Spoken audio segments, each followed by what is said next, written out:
5 seconds. Start. சட்டமன்றத்தில் நிதி ஒதுக்கீட்டு சட்ட முன் வடிவின் மீது ஓர் உறுப்பினர் பேசியதாவது: மாண்புமிகு தலைவர் அவர்களே, இங்கே விவாதத்தில் கலந்து கொள்ள வாய்ப்பு அளித்தமைக்கு நன்றி தெரிவித்துக் கொள்கிறேன். வரவு செலவு திட்டத்தின் மீது பேசிய போது நான் விலைவாசி பிரச்சனையை குறித்து பேச வாய்ப்பு இல்லை. விலைவாசி ஏறிக்கொண்டு போவதை பார்த்தால் ஏழை மக்களுக்கு அரை வயிற்று கஞ்சி கூட கிடைக்குமா என்பது சந்தேகமாக இருக்கிறது.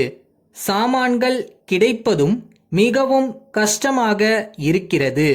சாமான்கள் தட்டுப்பாடு என்பது தெரிந்தவுடனே வசதி படைத்தவர்கள் அந்த சாமான்களை அதிகமாக வாங்கி வைத்து விடுகிறார்கள். இந்த மாதிரி தட்டுப்பாடு கோதுமை, சர்க்கரை, விவசாயிகளுக்கான உரம் போன்ற பொருள்களுக்கு ஏற்படுகிறது.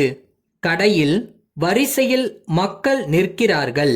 அவர்களுக்கு கிடைக்காமல் பொருள்கள் கள்ளச்சந்தைக்கு போய்விடுகின்றன. இன்றைக்கு தெருவிலே மண்ணெண்ணெய்க்கு இரவு 10 மணி வரையில் வரிசையில் மக்கள் நிற்கிறார்கள்.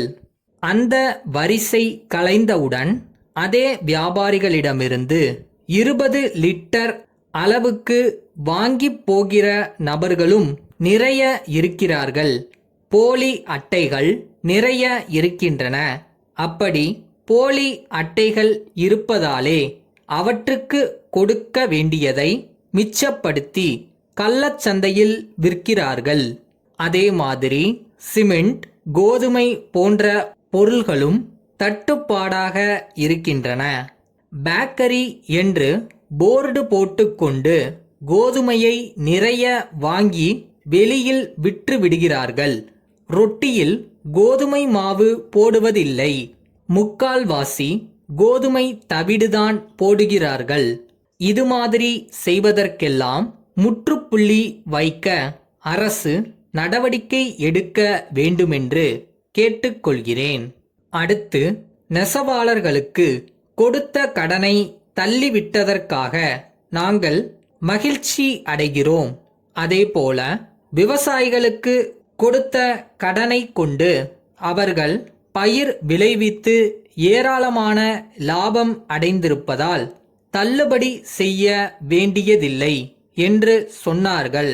விவசாயிகள் கடன் வாங்கி கிணறு வெட்டுகிறார்கள்.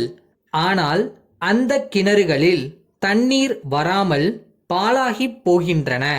அது போலவே பயிர் வளர்ச்சிக்கு குறுகிய கால கடன் வாங்கிய பல பேருக்கு நஷ்டம் ஏற்படுகிறது.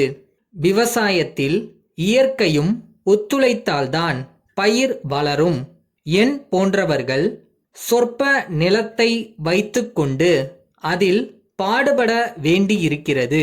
எனவே ஒவ்வொரு கிராமத்திலும் எவ்வளவு ஆயக்கட்டு இருக்கிறது, எவ்வளவு ஏக்கர் நிலம் இருக்கிறது, அதில் எவ்வளவு மகசூல் இல்லாது போய்விட்டது, எவ்வளவு கிணறுகளை வெட்டினார்கள், எவ்வளவு தண்ணீர் வராமல் பாழாகிவிட்டது என்று கணக்கெடுத்து அந்த கடன்களை எல்லாம் தள்ளுபடி செய்ய வேண்டுமென்று கேட்டுக்கொள்கிறேன். அடுத்து, வேலையில்லா திண்டாட்டம். பல படித்த பட்டதாரிகளுக்கு, பொறியாளர்களுக்கு வேலை இல்லை. அடுத்து, வேலையில்லா திண்டாட்டம். பல படித்த பட்டதாரிகளுக்கு, பொறியாளர்களுக்கு வேலை இல்லை. பள்ளிக் கல்வி இறுதி படித்த ஏராளமான பேர் வேலை இல்லாமல் இருக்கிறார்கள். சொத்து சுதந்திரம் என்று இருந்தால்தான் பிழைக்க முடியும்.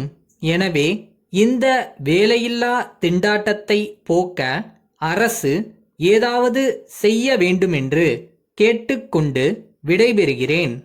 பிரபல பென்சில் தயாரிப்பாளர்கள்: சென்னை பெருமாள் செட்டி நிறுவனம், மதுரை யசோதா பல்பொருள் அங்காடி உரிமையாளர் தாமோதரன் அவர்களுக்கு எழுதிய கடிதம்.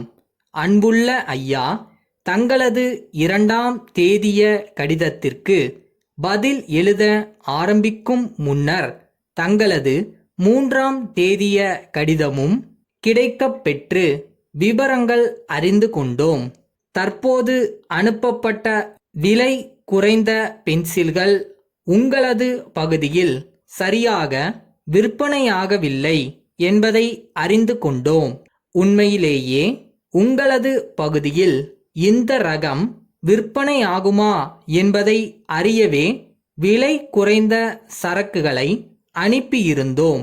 ஆனால் உங்களது பகுதியில் நல்ல தரமுள்ள பென்சில்கள் மட்டுமே விற்பனையாகும் என்பதை அறிந்து கொண்டு இனிவரும் காலங்களில் தரமுள்ள சரக்குகளை மட்டுமே அனுப்புவது என்று தீர்மானித்துள்ளோம். தரம் குறைந்த பொருட்களை திருப்பி அனுப்பிய வகையிலும் அவற்றை வாடிக்கையாளரிடமிருந்து திரும்ப பெற்ற வகையிலும் தங்களுக்கு ஏற்பட்ட நஷ்டத்தை நாங்களே ஏற்றுக்கொள்வது என்று தீர்மானித்துள்ளோம். இதனால் ஏற்பட்ட நஷ்டத்தை தாங்கள் பின்னர் சரிக்கட்டிக் கொள்ளும் வகையில் எங்களது முழு ஒத்துழைப்பையும் நல்குவோம் என்பதை உறுதிப்படுத்துகிறோம். தங்கள் உண்மையுள்ள